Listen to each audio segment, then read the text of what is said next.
This wasn't just us manufacturing some kind of story about Kent. We're looking at a place that has always been about spectacle, about staging, about telling stories in different ways, in locations that keep changing and yet are always there. People do ask questions sometimes, such as, why should I bother with the humanities? Why should I study old writers? Why should I be interested in the past? We're living in a future that is changing so rapidly we can barely keep up with it. Get people down from London very often, from outside the county, to come and stay on the coast of Kent by telling them about Kent's history, by saying, come and look at this. Sometimes look at the remains of this, and sometimes even look at this before it's taken away, before it's lost.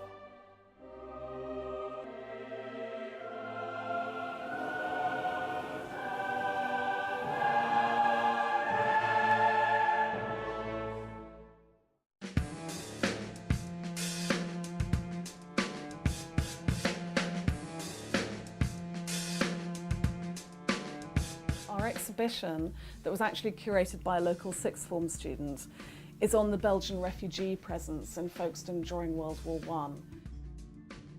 We also looked at the white feather movement that started in World War I, also in Folkestone. So it was really extraordinary to be able to look at two completely different responses to the crisis that happened during those years.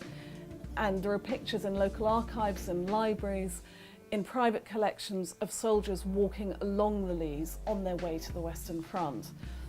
So we staged a play about a suffragette who, on the face of it, of course, is, and indeed would have been, heroic. To fight for women's rights at that time was a deeply heroic thing to do.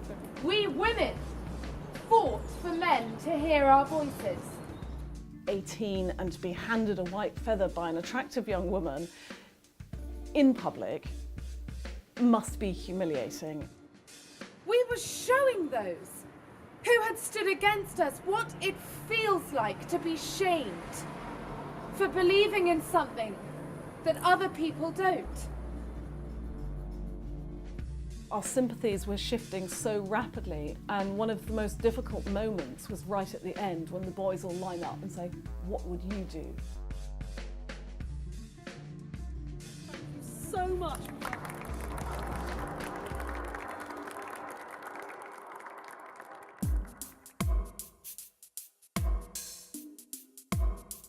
Attitudes to Margate in the late Victorian period are slightly snobbish. There is a feeling that it's a bit of a guilty indulgence.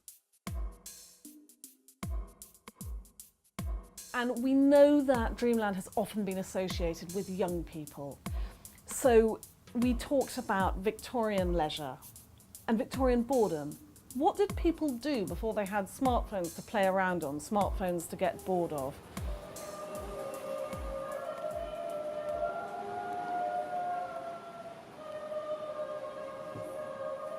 Colleagues in history took a group of people round Canterbury to affirm the history of Canterbury as something that's important, to gain a slightly different perspective on it, to increase knowledge in order to think about what that history might mean for us now.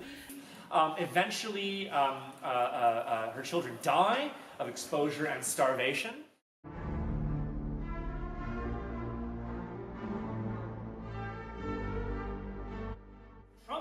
Sound and steeples ring, and every loyal subject sing. I am the matron. You will have met the surgeon and the chaplain on your arrival, and they will have certified you that you are fit, both physically and mentally, for incarceration.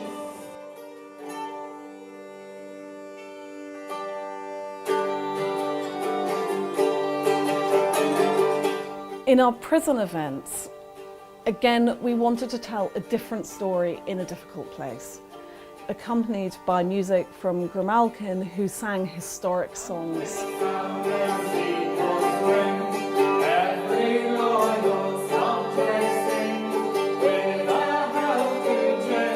Some of those stories might still resonate with us. There are stories of prisoners who had mental health problems, prisoners who wrote home saying how scared they were.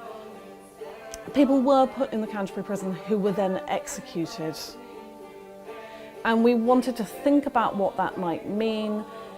We also wanted, as respectfully as we could, to go into a place where bad things had happened and put something good in. We wanted to write a new story there, in essence. So that was why we chose creative writing as something we could do there, and song.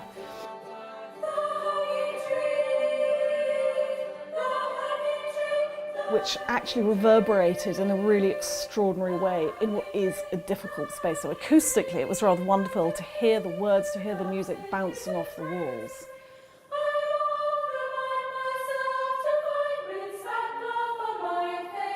History has always shaped movements of literature across time, moving forward from the Renaissance to extremes of modernism and postmodernism. In our search for originality, are we still dependent on looking to the past for ideas? Except, for example, in the... Our round table debate wanted to ask really difficult questions about the humanities, because we know that this is quite a difficult time for the humanities in the sense that everybody's worried about employment, everybody's worried about politics.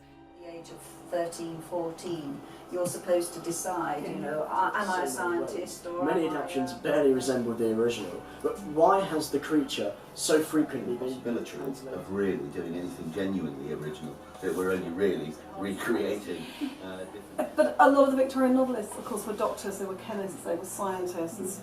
Jekyll and Hyde. In the past, we've captured those things, possibly fetishised them by publishing them. As a reminder from a maths teacher that maths is beautiful. You know, the Fibonacci sequence.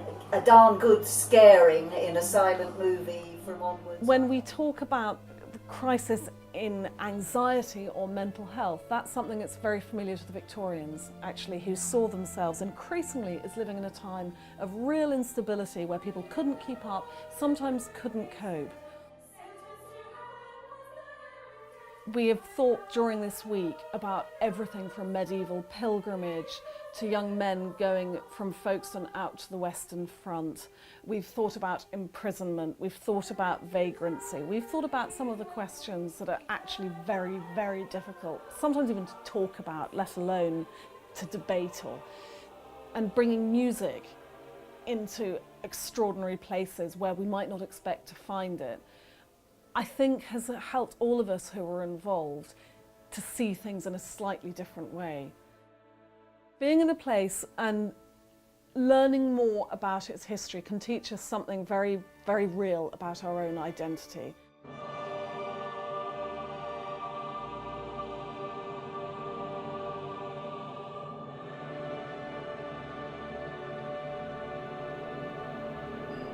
What I learnt being human.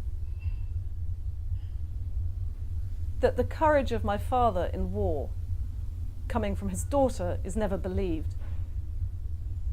I myself am a coward, I say on radio, but give me a new word for this.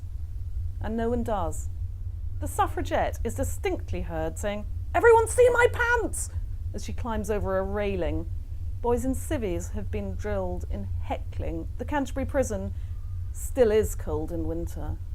If this is the past, then from cathedrals, pubs, foggy Stelling Minnis, Lord George Sangers, every bandstand, we are waving back.